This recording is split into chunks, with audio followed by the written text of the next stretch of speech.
ডাকসু নির্বাচনের প্রচারণার শুরুতেই এক অনাকাঙ্ক্ষিত ঘটনার জেরে আলোচনার কেন্দ্রে চলে আসেন ঢাবি ছাত্রী সংস্থার সভানেত্রী সাবিকুন নাহার তামান্না। ঐক্যবদ্ধ শিক্ষার্থী জোটের সদস্য প্রার্থী হিসেবে দুর্বৃত্তরা তার ছবিতে ডেভিল হর্ন এঁকে বিকৃত করেছিল। তবে সব বাধা ও অপমানের প্রাচীর পেরিয়ে তামান্না ডাকসু নির্বাচনে সদস্যদের মধ্যে সর্বোচ্চ 10,084 ভোট পেয়ে অসাধারণ জয় ছিনিয়ে এনেছেন। তার এই বিজয়ের ঘোষণার সাথে সাথেই বিশ্ববিদ্যালয়ের সিনেট কক্ষে হিজাব হিজাব স্লোগানে মুখরিত হয়ে ওঠে। বস্তুত কেবল নির্বাচনী প্রচারণার সময় নয়, ধর্মীয় অনুশাসন কঠোরভাবে মেনে চলার কারণে ছোটবেলা থেকেই তাকে অসংখ্য প্রতিবন্ধকতা মোকাবেলা করতে হয়েছে। জানা গেছে সাবিকুন নাহার তামান্না কুমিল্লার সন্তান। তিনি ঢাকা বিশ্ববিদ্যালয়ের উদ্ভিদবিজ্ঞান বিভাগের 2019-20 শিক্ষাবর্ষের শিক্ষার্থী। পড়াশোনার পাশাপাশি সংসারও সামলাচ্ছেন তিনি। 1 বছর বয়সী এক সন্তানের জননী। তার স্বামীর নাম আনামুল হাসান।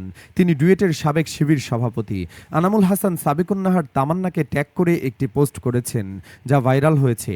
পোস্টে বলা হয়েছে, সাবিকুন নাহার তামান্না ডাকসু 2023 কার্যনির্বাহী সদস্য পদে 50,034 ভোট পেয়ে বিজয়ী হয়েছেন।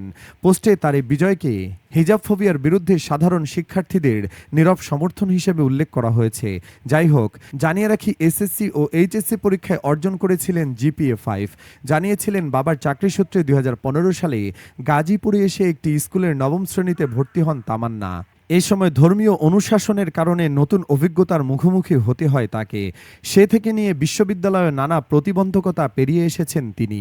সাবিকুন নাহার তামান্না বলেন, 9ম শ্রেণীতে আমি নতুন স্কুলে ভর্তি হই। বোরকা পরেই যেতাম। প্রথম কয়েকদিন কিছু বলেনি, কিন্তু পরের একদিন হঠাৎ করেই স্যার বলেছিলেন মুখ খোলার জন্য। বোরকা কেন পরে আসি এ ধরনের প্রশ্ন করছিলেন। প্রথমে মুখ খুলতে চাইনি। তখন স্যার বললেন, হয় মুখ খুলবা, না হয় বের হয়ে যাবা। কিছুক্ষণ অপেক্ষা করার পরে স্যার আর রোল কল করছে না বা আর কোনো অপশন নাই দেখে ক্লাসরুম থেকে বের হয়ে গিয়েছিলাম। পরে বাসায় চলে যাই। তবে এ ঘটনার পর সমাধান হলে নিকাব পরেই ক্লাসে যাওয়া শুরু করেন তামান্না। সেই স্কুল থেকে এসএসসিতে অর্জন করেন জিপিএ 5। এসএসসির সাফল্যে আত্মবিশ্বাসী সাবিকুন নাহার গাজীপুরে একটি বিশেষ বাহিনী পরিচালিত কলেজে ভর্তি হতে আগ্রহ প্রকাশ করেন, কিন্তু হতে পারেননি, কারণ ধর্মীয় অনুশাসন মেনে চলেন ছাত্রী সংস্থার এই নেত্রী। তবে শুধু স্কুল কলেজ নয়, ঢাকা বিশ্ববিদ্যালয়ে ভর্তির সূচনা থেকেও নানা প্রতিবন্ধকতার মুখোমুখি হয়ে আসছেন ডাকসুর নবনির্বাচিত এই সদস্য। কখনো ক্লাসে দাঁড় করিয়ে রাখা, কখনো নানান বিষয়ে জেরা, এমন সব বাজে ঘটনায় ভরা তার অভিজ্ঞতার ঝুলি। ঢাকা বিশ্ববিদ্যালয়ের অভিজ্ঞতা প্রসঙ্গে সাবিকুন নাহার বলেন, যখন ভর্তি পরীক্ষা দিতে আসছি তখন কান খুলে রাখতে হয়েছে। আর ক্লাসরুমেও আমাদের একজন শিক্ষক ছিলেন। উনি প্রায় সময় ক্লাসে দাঁড় করিয়ে রাখতেন বা বলতেন যে আমাকে ক্লাসরুমের ওরা চিনে কিনা। আমি তো বিবাহিত, এটা নিয়েও স্যার অপমানই করতেন।